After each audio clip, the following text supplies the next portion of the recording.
Aujourd'hui, je voudrais te partager une de mes lectures que je trouve super importante pour la santé. Il s'agit du corps quantique. Dans ce livre, on part du postulat que certaines personnes arrivent à guérir de maladies telles que le cancer de manière spectaculaire, alors que d'autres, non. Nous avons un médecin qui écrit, le docteur Deepak Chopra, et qu'il met en comparaison la médecine traditionnelle telle qu'on la connaît avec la médecine un peu ancestrale, beaucoup plus tournée vers la spiritualité et le duo que forment le corps et l'esprit. Il explique que la science a mis en boîte le corps pour pouvoir l'étudier, ce qui est fantastique. Mais l'esprit, lui, c'est beaucoup plus compliqué pour le mettre en boîte. Et du coup, on l'a un petit peu oublié. Déjà, il y a une chose hyper sympa qu'il dit, c'est il existe des aliments heureux et des aliments tristes. Et du coup, en fonction des aliments, tu ne vas pas venir stimuler le même neurotransmetteur. C'est plus sympa d'avoir de la dopamine qui va te motiver qu'un autre.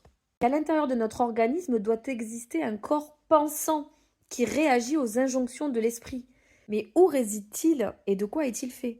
Effectivement, si dans mon esprit, je dis que je me sens en bonne santé, je suis forte, etc., tous mes agents chimiques de mon corps vont transpirer ça. Comment faire pour que on arrive à le stimuler pour guérir? Et c'est ça qui est hyper intéressant parce que il ne dit pas à un seul instant qu'il y a des personnes qui veulent guérir et d'autres non. Pas du tout. On cherche justement la clé de ceux qui ont réussi à guérir par rapport à ceux qui n'ont pas réussi, alors que les deux le souhaitaient. Moi, une image que j'ai trouvée géniale, c'est celle de dire que d'une pensée naît une expression chimique du corps. Par exemple, j'ai peur. Mon corps va donc sécréter de l'adrénaline afin que mon cœur fonctionne plus vite pour pomper, amener le sang là où il faut, stopper la digestion pour courir plus vite et pouvoir échapper au danger. Ce qu'il faut également, c'est de se dire qu'on est encore malade alors que toutes les cellules de notre corps ont été régénérées. Notre peau, notre squelette, les cellules, la paroi de notre estomac, tout a été changé.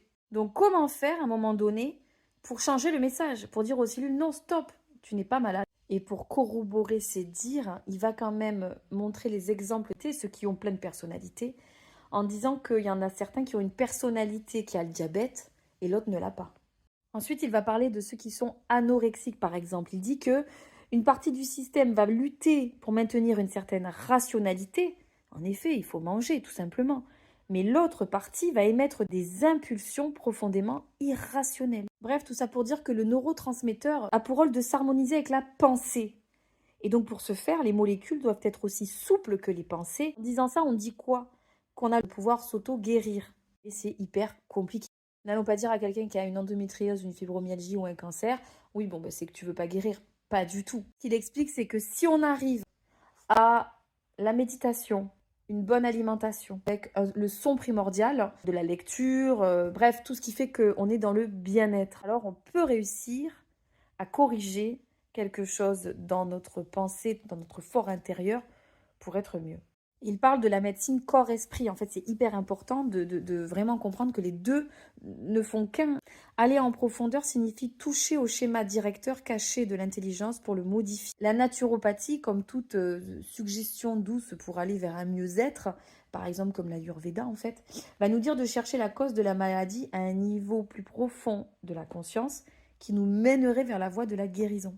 Et du coup, c'est vrai que quand on fait une séance de naturopathie, la première chose qu'on fait, c'est discuter. On fait ce qu'on appelle l'anamnèse pour comprendre un petit peu l'environnement de la personne. Le but, c'est de savoir comment elle mange, comment elle pense, qu'est-ce qu'elle vit en ce moment, quel est son degré de stress. Bref, donc toujours l'état d'esprit, le mindset, c'est avoir un bon état d'esprit, être heureux, ça se cultive tous les jours. C'est ce qui est la voie de la guérison. Et le quantique, c'est cet infiniment petit. C'est se dire que si ici ou ici, enfin, on ne sait pas où c'est logé en fait, cette intelligence, ce désir d'eux. Si je veux être en bonne santé ou je veux qu'il m'arrive plein de choses de bien, je vais le penser et ici, ça va agir sur tout le reste ailleurs. C'est l'infiniment petit qui est relié en fait en permanence à tout.